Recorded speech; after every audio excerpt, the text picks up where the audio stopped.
इन दिनों पूरे देश में चर्चा वैक्सीन को लेकर है कि वैक्सीन कब आएगी। वैसे तो वैक्सीन की रेस में कई वैक्सीन निर्माता कंपनियां लगी है जो अपने अपने दावे कर रही है, लेकिन इन दावों के बीच सबसे बड़ा सवाल यह है कि आखिर वैक्सीन कैसे मिलेगी, किन देशों को पहले मिलेगी और वैक्सीन की कीमत क्या होगी, और इससे बड़ा सवाल कि गरीब देशों तक आखिर ये वैक्सीन पहुंचेगी कैसे। आज हम आपको इस रिपोर्ट में बताएंगे कि वैक्सीन आने के लिए संकेत तो मिल चुके हैं, लेकिन चुनौतियां कितनी बड़ी हैं और किन देशों को पहले वैक्सीन मिल सकती है और बाहर भारत का नंबर क्या है, इस रिपोर्ट में देखिए। एक साल से कोरोना वायरस महामारी से जूझ रही दुनिया के लिए वैक्सीन पर ट्रायल के नतीजे उम्मीद बढ़ाने वाले हैं। सब कुछ ठीक रहा तो फाइजर, स्पुतनिक और मॉडर्ना के टीके अगले महीने या फिर अगले साल की शुरुआत तक मिल सकते हैं।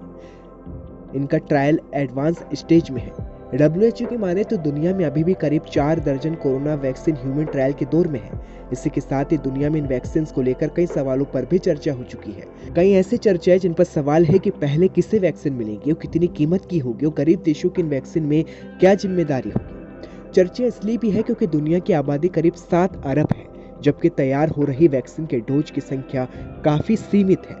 कोरोना से बचाव के लिए एक इंसान को वैक्सीन की 2 डोज की जरूरत होगी, जबकि कई अमीर देश अभी से अपने हर नागरिक के लिए वैक्सीन के 5-5 डोज बुक कर चुके हैं। इस रेस में गरीब देश पिछड़े हुए दिख रहे हैं, जबकि अफ्रीका के कई देशों में अभी कोरोना वायरस संक्रमण की पहली लहर की शुरू हुई है। आने वाले समय में महामारी के संकट की ओर गहरे होने के अंदेशे भी जताने लगे हैं। दुनिया की कई बड़ी कंपनियां वैक्सीन निर्माण की रेस में है। अमेरिकी कंपनी मॉडर्ना ने दावा किया है कि ट्रायल में उसकी वैक्सीन 95% सही साबित हुई है। वहीं फाइजर ने 90% प्रभावी वैक्सीन का दावा किया है।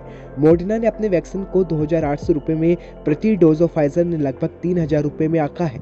वहीं ऑक्सफोर्ड वैक्सीन को फंड करने वाले भारत के सीरम इंस्टीट्यूट ऑफ इंडिया के CEO आदार पूनावाला ने संकेत दिया है कि भारत में उनके टीके के एक डोज की कीमत 500 रुपए के आसपास होगी। वहीं निम्न और कई अन्य कंपनियों देशों के लिए भी वैक्सीन 225 रुपए में उपलब्ध हो सकती है।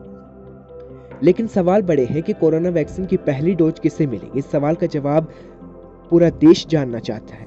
अमेरिका की रिपोर्ट की माने तो अब कोरोना वैक्सीन के 6.4 बिलियन डोज की बुकिंग हो चुकी है, जबकि 3.2 बिलियन और डोज की खरीद पर बातचीत चल रही है। अमेरिका सरकार ने वैक्सीन डेवलपमेंट पर 11 अरब डॉलर का निवेश किया है। मॉडर्ना के साथ अमेरिकी सरकार ने शुरुआत में ही 10 अरब करोड़ डोज के ऑर्डर पर समझौता भी कर लिया था। इस बीच अमेरिकी संसद में कानून भी पेश कर दिया गया है कि देश में तैयार हो रही वैक्सीन के निर्माण पर देश की डिमांड पूरी होने तक रोक लगने की मांग की गई है। तो सवाल यह है कि जब वैक्सीन आएगी तो कैसे हर व्यक्ति तक पहुंचेगी, और सवाल यह है कि भारत को कब वैक्सीन मिल पाएगी, और सवाल यह भी कि हर परिवार, हर गरीब तक सरकार वैक्सीन पहुंचा पाएगी, क्योंकि इंतजार कोरोना के बीच वैक्सीन का था। लेकिन अब सवाल खड़े होने लगे हैं कि वैक्सीन आई तो वो कैसे हर जन तक पहुंचेगी।